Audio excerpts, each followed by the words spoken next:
Dear students, in the previous session, we have discussed the methods of disinfection and disinfectants and chemical disinfectants available for use in sericulture.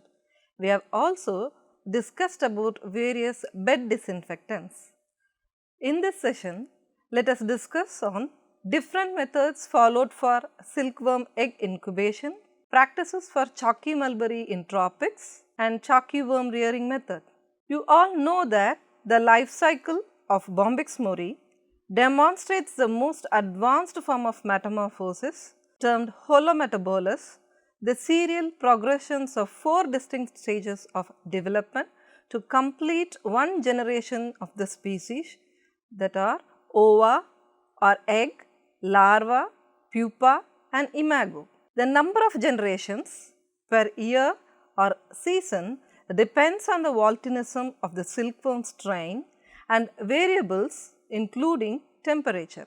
Volatilism is when some members of a species enter a hibernation like period of diapause while others do not. Under natural conditions, silkworm strains producing one generation per year are univolatile. After the removal from cold storage, egg in diapause begin final development until hatching about 2 weeks later. About 6 to 8 weeks after the start of ova incubation, one generation of Bombyx mori is complete. Now, let me explain the incubation methods. The success of sericulture depends on quality of silkworm eggs. Therefore, management of seed production, transportation and incubation play important role on overall return. To produce quality seed or eggs, it is very important to adopt scientific methods of egg production right from the seed crop rearing to egg incubation. In case of egg incubation, the ideal temperature is 25 degrees centigrade and relative humidity is 80%. The devices used are chalky tray with paraffin paper, earthen incubation chamber, double walled chamber. The egg sheets has to be spread out as a single layer in a chalky tray over a wax paper surrounded by wet foam pads. This incubation is a prominent step in protecting the silkworm before rearing. After the eggs have been hatched or removed from the storage, the environment upon which they are protected has the greater influence on development of their embryos, health of the larvae, mortality of the silkworms and so on. So, incubation is also known as seed warming, in which the activated silkworm eggs are protected in proper temperature and environmental conditions so that the embryos can develop normally and egg hatch uniformly. So, it is very important to know the incubation time to ensure the growth and preservation of mulberry leaves that coincides with the growth and development of the silkworm. The determination of incubation period depends on larvae period and time required for incubation. So, let me now describe the chalky worm rearing. What is chalky rearing? Rearing of young age silkworms up to second molt is called as chalky rearing. This stage of larva requires ideal environmental conditions, tender mulberry leaves. The robust growth and development of chalky larvae make them resistant to diseases and more stress tolerant during the later stages of development. Silkworm layings eggs should be procured only from licensed seed preparers which are tested and certified as disease-free layings. Under normal recommended cultivation practices of mulberry, 250 to 300 disease-free layings can be brushed per crop per acre. The silkworm layings have to be transported in egg carrying boxes during cooler hours of the day from the grainage center to the place of rearing. The transportation of egg boxes avoids exposure of layings to extreme temperatures and the humidity. During this incubation period, care is essential and it has to be taken into consideration to preserve the layings in a disease-free environment with high relative humidity of more than 80% and temperature should be of 24 to 25 degrees centigrade. The embryo inside the eggs grows healthily, utilizing the reserved food materials in the yolk and prepares to hatch on the 10th day of egg laying. So, to maintain the ideal temperature, humidity and hygiene during the incubation, several techniques has been recommended. Let me list out those techniques. Initially, the layings after procuring from the grainages are spread in a single layer on a paraffin paper spread rearing trays. Wet foam pads are to be placed all around the layings and covered with another paraffin paper. This helps to provide ideal temperature and humidity. Another technique is a wet earthen pot.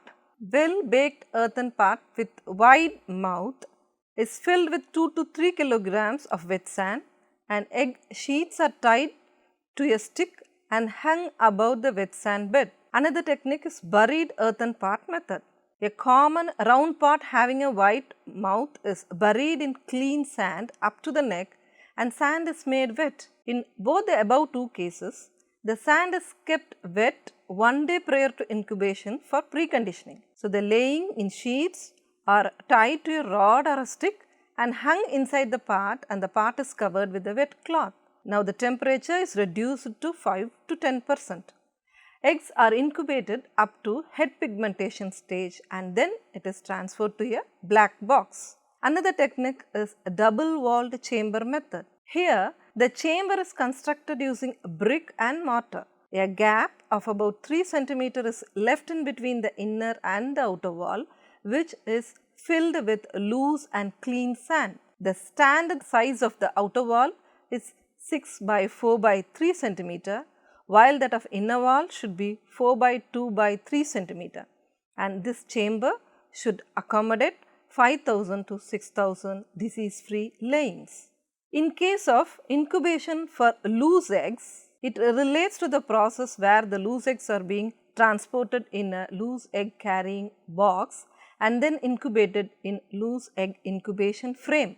These eggs should be incubated in frames made up of 2 cm thick plastic or wood. The outer frame is 36 by 24 cm and the bottom inner frame is 32 by 20 cm and it fits perfectly in the outer frame. These loose eggs are spread uniformly on the inner frame covered with a tissue paper and outer frame is fixed to hold the tissue paper. Then these frames are placed in a rearing tray and covered with the paraffin paper.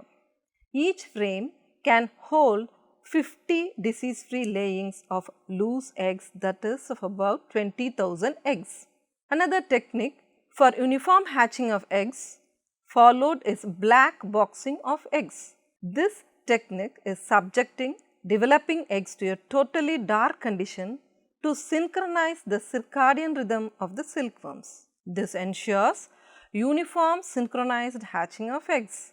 Black boxing should be done on 8th or 9th day, that is on the onset of eye spot or blackhead stage. A long paper cover that is made from a black craft paper is used for this purpose. In each cover, 12 by 9 cm size, 250 disease-free layings packed 5 tissue paper covers containing 50 disease-free layings, each is placed inside the black cover. The cover is then clipped and kept in the rearing tray surrounded with wet foam pad and covered with another paraffin paper. On the day of hatching, that is at 7 or 8 am, the covers are opened and layings are exposed to mild light. So, within 2 hours, all the eggs will start hatching.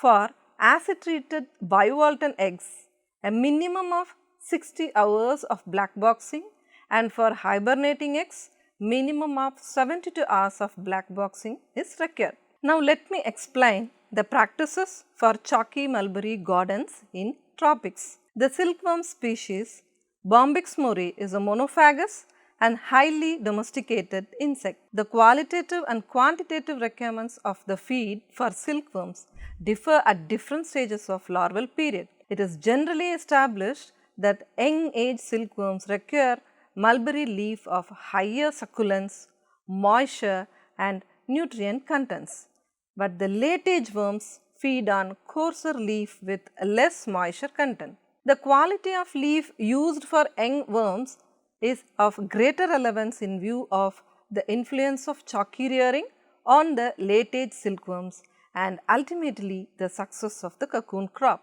Hence, the production of succulent and nutrient leaf attains greater significance in establishment of the chalky rearing centers. On the other hand, growth of chalky mulberry plants should be monitored in such a way to reduce the coarseness and rate of maturation of mulberry leaf, thereby avoiding the wastage of the biomass that is produced by such mulberry gardens. Keeping in view the delicacy of young age silkworms and their contribution towards the success of the cocoon crop, the said technology has been developed at the Karnataka State Sericulture Research and Development Institute with suitable cultural practices like spacing, manuring, irrigation, leaf harvesting schedules, apart from selection of suitable superior mulberry variety, and then the pruning schedule for the establishment and maintenance of exclusive chalky mulberry gardens, and a wholesome package for economization of the chalky leaf production. So, by adopting this technology, about 10,000 kilogram chalky mulberry leaf harvested from 1 acre can be obtained. The leaves are nutritious with about 76 to 78 percentage of water content and 24 to 25 percentage of soluble proteins, 9 to 12 percentage of soluble sugars, which are very crucial for the healthy growing of the young silkworms. We have seen that in case of pruning, annual basal cut at 30 centimeter above the ground, preferably during the onset of the monsoon, following the first base cut and third leaf harvests at an interval of 15 days. First middle pruning at 60 centimeter above the ground level has to be followed. Following this, 3 leaf harvests also can be made. Again, the same sequence may be followed. Totally 2 base cuts and 2 middle cuts done yearly. After about 20 days of each pruning, weak branches can be removed. In case of light sandy loam soil, irrigation at 7 to 8 days interval may be necessary, while in heavy clay loam soils, irrigation at 8 to 10 days interval may be found adequate, and it has also been estimated that 1.5 to 2 acre inches of water per irrigation is required for mulberry. To save the irrigation water, micro irrigation system also can be suitably adapted. Several advantages are there following the pruning method techniques in chalky rearing.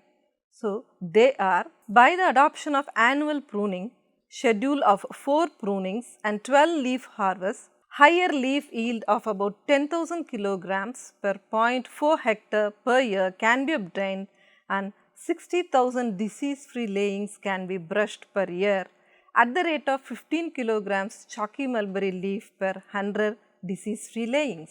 An increase in number of harvests and maintenance of vigor of the plants may suitably adjusted by adoption of yearly 4 prunings and 12 harvest schedule. So, this schedule can be easily practiced by private chalky rearing centers or large scale sericulturists. Good quality chalky leaves for every harvest could be produced at an interval of 15 days. The leaves will be rich in water content and nutrients, and when fed to young silkworms, their growth will be the best. If a chalky mulberry garden or a plot is divided into 2 plots or units and recommended package of practices are followed, yearly 24 chalky leaf harvests can be obtained to facilitate regular brushings once in 50 days at chalky rearing centers. So, the advantage of this package of schedule is Other than obtaining suitable leaf for chalky rearing, chalky leaf can be produced throughout the year, continuously coinciding with the brushing programs. Conducting late age silkworm rearings with good chalky reared worms will lead to a good cocoon production. Some precautions are to be followed, and they are adequate irrigation and recommended inputs to be ensured. The cardinal point is shoot tips should not be removed during any leaf harvest. Plant protection measures can be taken only after 2 base cuts and 2 middle cuts and 15 to 18 days before the leaf harvest for brushing. Now let me explain the nutritional requirement or feeding for chalky rearing. Chalky worms should be fed with succulent mulberry leaves rich in nutrients and moisture content with the water content of 80%, with the protein content of 27% and carbohydrates of 11%. Separate chalky garden with a superior mulberry variety like KNG or Equinox are maintained by providing the irrigation and inputs such as farmyard manure and chemical fertilizers in the recommended dosage. That is farmyard manure of 40 metric tons and nitrogen, phosphorus and potassium in the ratio of 300, 150 and 150. Select first glossy leaf from the top of the branch for first feeding at the time of brushing, and with the advancement in larval age, the first third to fourth tender leaves can be used. So, the leaf harvest must be done in the morning and in the evening, and the leaves has to be preserved in a cool place covered with wet gunny cloth. In dry season, we can sprinkle water over the leaves and preserve them under wet gunny cloth. Chopped leaves should be fed to worms for uniform growth. 3 feeding schedule, that is at 6 am, 2 pm and 10 pm should be followed. Stop the feeding when above 90% of the worms settle for molt and resume when 95% of the worms comes out of the mold. 30 minutes before the feeding, the paraffin or polythene are removed, and after feeding, the rearing beds are again covered with the polythene sheets. The size of the leaf fed should be 1.5 square centimeter and in the first stage and increased to 3 square centimeter as worms advance in age. Size of the leaf should be reduced when worms start settling for molt. With regard to bed cleaning, only 2 cleanings are recommended during second stage and no cleaning in the first stage. Cleaning nets are applied on the bed. Chopped leaf is fed to the worms and the worms start crawling through the net, and after 2 hours worms are transferred to another tray. If cleaning nets are not available, the topmost layer with worms must be taken with a feather. Coming to the chalky rearing, the concept is to raise a healthy stock of silkworms. The system of chalky rearing must be quite effective. So, the maintenance of optimum temperature or optimum relative humidity, feeding of nutritious tender leaves, maintenance of absolute hygienic condition and rearing chalky worms experienced persons are needed. Presently, most of the farmers are engaged in self-chalky rearing. However, cooperative chalky rearing have the following advantages over the existing technology. They are ensuring uniform embryonic growth and good hatching, minimizes the missing larval resulting in higher larval population, robust and disease-free growth of the worms, prevention of crop loss and stabilization of cocoon crop, minimization of pest and disease outbreak by synchronization of crops. Crop monitoring is also easier and effective. Effective utilization of saved labor and time for other activities. High cocoon yield of good quality at reduced production cost, and by adopting the chalky rearing technology, farmers get 5 to 6 kilograms more cocoon yield compared to doing self-chalky rearing. So, in addition to cocoon yield, farmer will be free from rearing activities for about 10 days and the cocoon production cost reduced and crops will be synchronized. The technology develops cooperations among the farmers and this has the social impact on villages. Chalky rearing centers are the backbone of sericulture industry, and all the important technologies can be advocated through these chalky rearing centers. And coming to the marketing, marketing of cocoons also can be linked through chalky rearing centers. Sometimes the chalky worms are also directly distributed to the farmers. So, how it could be distributed? Worms in the tray can be rolled along with the punched paraffin or old newspaper at the base and the top, and the ends are closed and stapled. Worms should be transported to the rearer's house during the morning hours and fed immediately with the fresh leaves. For this, we have to follow some precautionary measures during the rearing of young larvae. Let me list out. They are: before entering the rearing room where chalky worms are reared, hands should be washed. Separate footwear should be used inside the rearing rooms, and silkworm litter should not be thrown in the rearing room. Rearing room should be kept clean and tidy. Avoid touching the worms. Another technique is isolation chamber. The young age rearing is the most important activity in the silkworm rearing, and a good chalky is the key for the successful crop. However, most of the farmers do not have a separate chalky rearing room. So, realizing this prevailing situation, an isolation chamber has been evolved. This helps in providing all the required conditions to a larger extent in the farmers' rearing houses and chalky rearing centers.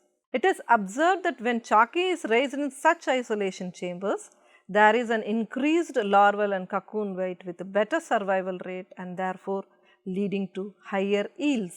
The isolation chamber can easily satisfy the average farmer as it can easily be accommodated inside his dwelling house, and this chamber can be made either with wood or brick masonry. The construction details of a model isolation chamber for a unit of 300 disease-free layings up to second molt are explained as below. That is, the isolation chamber can easily satisfy the average farmer as it can easily be accommodated inside his dwelling house, and it can be made either with wood or brick masonry.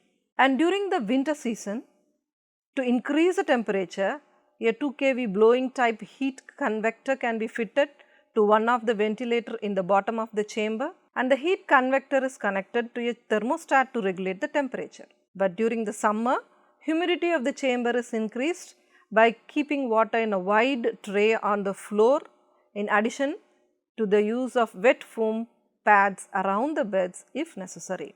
Temperature and humidity inside the chamber has to be maintained properly. The maintenance of uniform temperature and humidity is easy inside the chamber mainly because of the restricted area. So, when heater is used to increase the temperature, the power consumption is very less as the heater is on only for few hours per day as compared to the continuous functioning outside the chamber. Further, under non-manipulated condition, the temperature is uniform without much fluctuation inside the chamber, which is more congenial for the growth of the larva as compared to wide fluctuations outside. It is also observed that humidity is always on the higher and uniform in the chamber as compared to the outside. So, isolation chamber is better to use in the farmer's field itself. Then maintenance of leaf quality is very important because the loss of moisture of the cut leaves used for chalky rearing is very less inside the isolation chamber, mainly because of prevailing high humidity. As a result of this, the bed life of the leaf is better, which enhance the leaf utilization efficiency as reflected by the increased chalky larval weight. Inside this incubation chamber, proper aeration or ventilation is also achieved through lower and upper ventilators. One of the lower ventilators is closed when the other is fitted with blowing type heater, while upper ventilators are to be kept open by of its size during the beginning of the first instar. As the larva grow gradually, upper ventilators are opened to of its size by the end of the second instar. Now, keep both the lower and the upper ventilators open when the heater is not used. All ventilators should be fully opened half an hour before feeding to facilitate the bed drying, so also during molting to reduce the humidity to keep the bed dry. Unnecessary opening of the doors should be avoided since it affects the uniform maintenance of temperature and humidity and also increases the chance of contamination of dust and pathogens. In scientific cultivation of mulberry and the adoption of new technologies in silkworm rearing plays an important role in the production of quality raw silk. So, the larval duration in the life cycle of the silkworm ranges from 24 to 28 days and it comprises of 5 instars and 4 moulds. Rearing of silkworms from 3rd or 4th instar up to the spinning stage is called the late age worm silkworm rearing.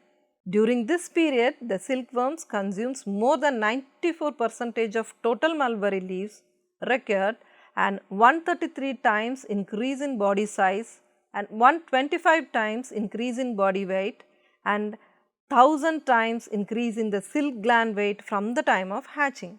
Since the late age silkworms are sensitive to high temperature and humidity, scientific rearing methods and rearing skill method are necessary for achieving maximum growth and survival of the larva, thereby increasing the cocoon yield and silk production. So, students, in this session we have discussed about the incubation methods, practices for chalky mulberry in tropics and chalky worm rearing method, and we have also discussed in detail about the incubation of loose eggs. So, to summarize, to produce the quality seeds or eggs, it is very important to adopt scientific methods of egg production right from the seed crop rearing to the egg incubation. In case of egg incubation, the ideal temperature we have to maintain is 25 degrees centigrade and relative humidity as 80%, and the devices that are used for chalky tray with paraffin paper, earthen incubation chamber, double wall chamber, and the egg sheet should be spread out as a single layer in a chalky tray over wax paper surrounded by wet foam pads.